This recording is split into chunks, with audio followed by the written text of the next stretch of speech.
Grito de alerta, estudo especial sobre distúrbios mentais. Confira na descrição as causas do suicídio.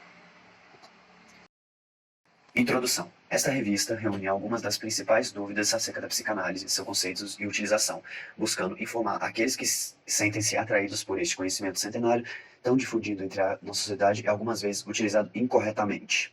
Aqui você encontrará algumas das respostas que procura, e mais, encontrará as diretrizes que o farão seguir adiante no caminho da compreensão de seus medos, curiosidades e barreiras herdadas durante esses seus primeiros anos de vida. Apesar de considerarmos diferentes perspectivas na hora de montarmos este material, as respostas listadas aqui podem refletir a opinião dos idealizadores do projeto. Portanto, sinta-se à vontade para questioná-las. Contate-nos.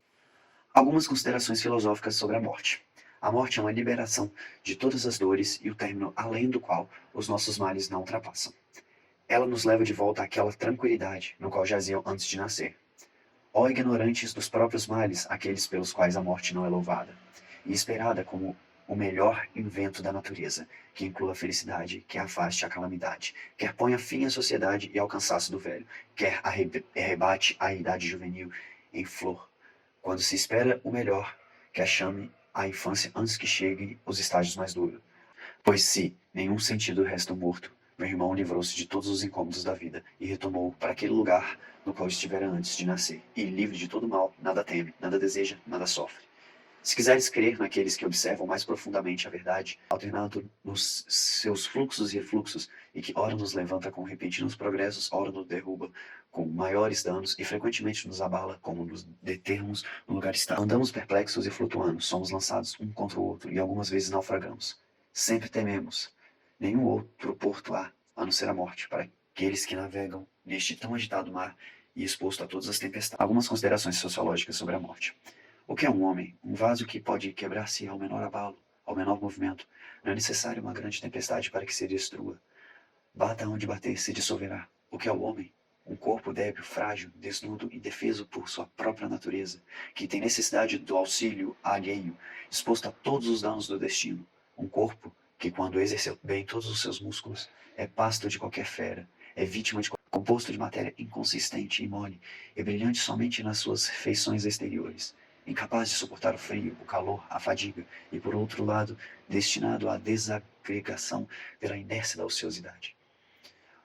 Um corpo preocupado com seus alimentos, cuja carência ora se enfraquece, por cujo excesso ora se rompe. Um corpo angustiado e inquieto por sua conservação, provido de uma respiração precária e pouco firme, a qual um forte ruído repetido perturba.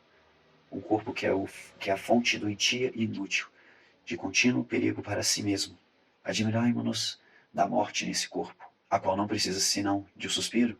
Acaso é necessário muito... O que é suicídio para Emily Durkheim?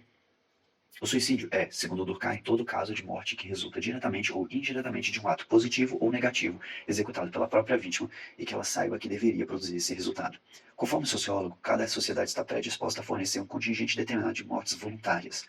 E o que interessa à sociologia sobre o suicídio é a análise de todo o processo social, dos fatores sociais que agem não sobre os indivíduos isolados, mas sobre o grupo. Há 3 tipos de suicídio, segundo a etimologia de Emily Durkheim. Suicídio egoísta é aquele em que o ego individual se afirma demasiadamente face ao ego social, ou seja, há uma individualização desmesurada. As relações entre os indivíduos e a sociedade se afrouxam, fazendo com que o indivíduo não seja mais sentido na vida. Não tenha mais suicídio altruísta. É aquele no qual o indivíduo sente-se no dever de fazê-lo para desembaraçar de uma vida insuportável. É aquele em que o ego não pertence, confunde-se com a outra coisa que se situa fora de si mesmo, isto é, em um dos grupos que o indivíduo pertence. Temos como exemplo os kamikazes japoneses, os muçulmanos que colidiram com o World Trade Center em Nova York. Suicídio anômico é aquele que ocorre em uma situação de anomia social, ou seja, quando há ausência de regras na sociedade gerando caos, fazendo com que a normalidade social não seja mantida. Em uma situação de crise econômica, por exemplo, na qual não há uma completa desregulação das regras normais da sociedade, certos indivíduos ficam em uma situação inferior à que ocupavam antes. Assim, há uma perda brusca de riquezas e poder, fazendo com que, por isso mesmo, os índices desse tipo de suicídio aumentem. É importante ressaltar que as taxas de suicídio anômico são maiores em países ricos, pois os mais pobres conseguem lidar melhor com situações de anomia social. Suicídio na visão psicanalítica. Por que a morte se apresenta como a única saída para alguns sujeitos? Quem é esse sujeito que decide morrer? Enquanto psicanalista, Que ética seguir diante do anúncio de um paciente que vai se matar? A morte pode por uma análise?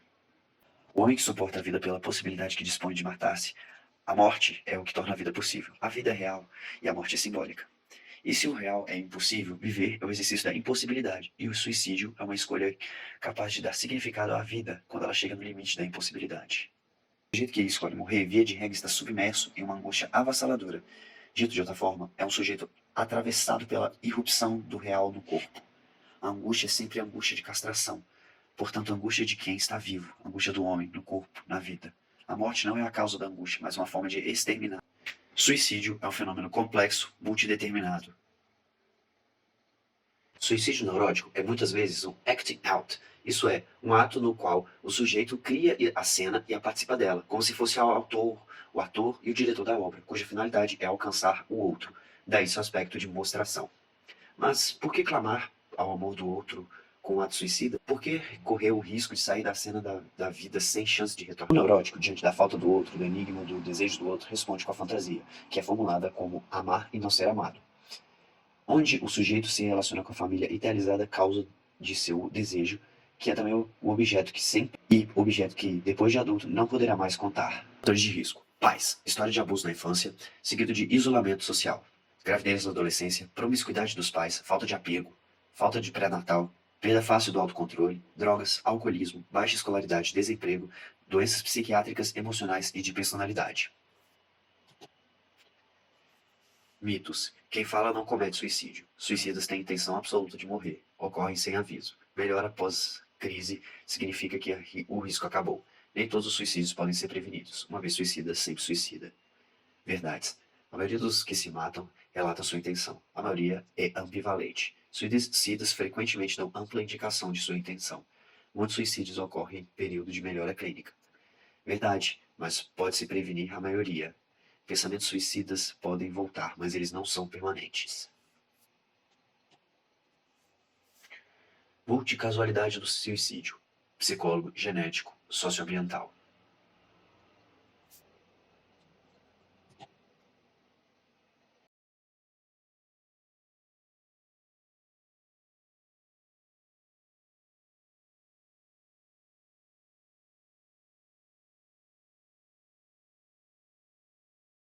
O ser humano não foi feito para ser mandado por outro. Ser mandado por outro é próprio de dois tipos de pessoas, crianças e prisioneiros.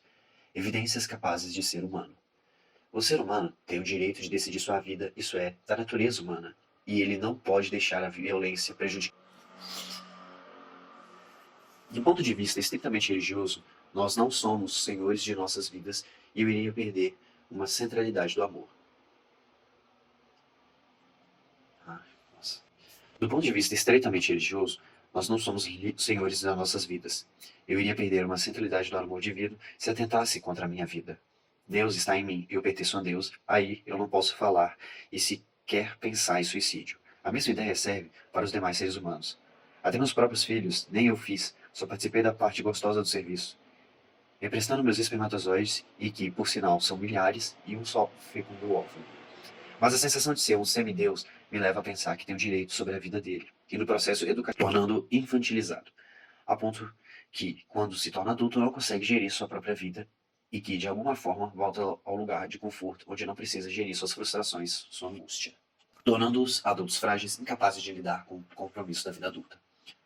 O ritual de passagem da vida juvenil para adulta é um fator de risco muito grande, pois gera medos e incertezas. Temos que tomar nossos jovens conscientes e participativos do que é ser adulto. Com base em sua experiência, ressalta a importância de, na clínica do suicídio, deixar o sujeito falar sobre sua dor, sem qualquer julgamento ou interpretação.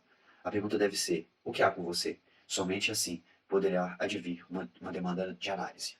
Ao falar, o analisante estará desafiando seus significantes, que revelarão o que é da ordem do real, do impossível de ser dito. Também revelarão os equívocos, os mal entendidos na relação com o outro. Falar implica perda do medo de ser adulto e ir além da vontade mortífera, passar por outros pensamentos de desejo no terreno de sua história. Para o profissional, nesse momento, o paciente pode ser questionado sobre sua participação no seu sofrimento. E se ele dirige uma pergunta ao analista, configura-se a sua entrada em uma análise. E o estabelecimento da tomada de consciência, por meio do sujeito suposto saber. É um momento que permitirá que o sujeito já engajado no desejo de saber possa implicar-se e responsabilizar-se pela posição que escolheu ocupar. A ideia obsessiva pode ser contrária a qualquer lógica, embora sua força compulsória seja inabalável, segundo Freud.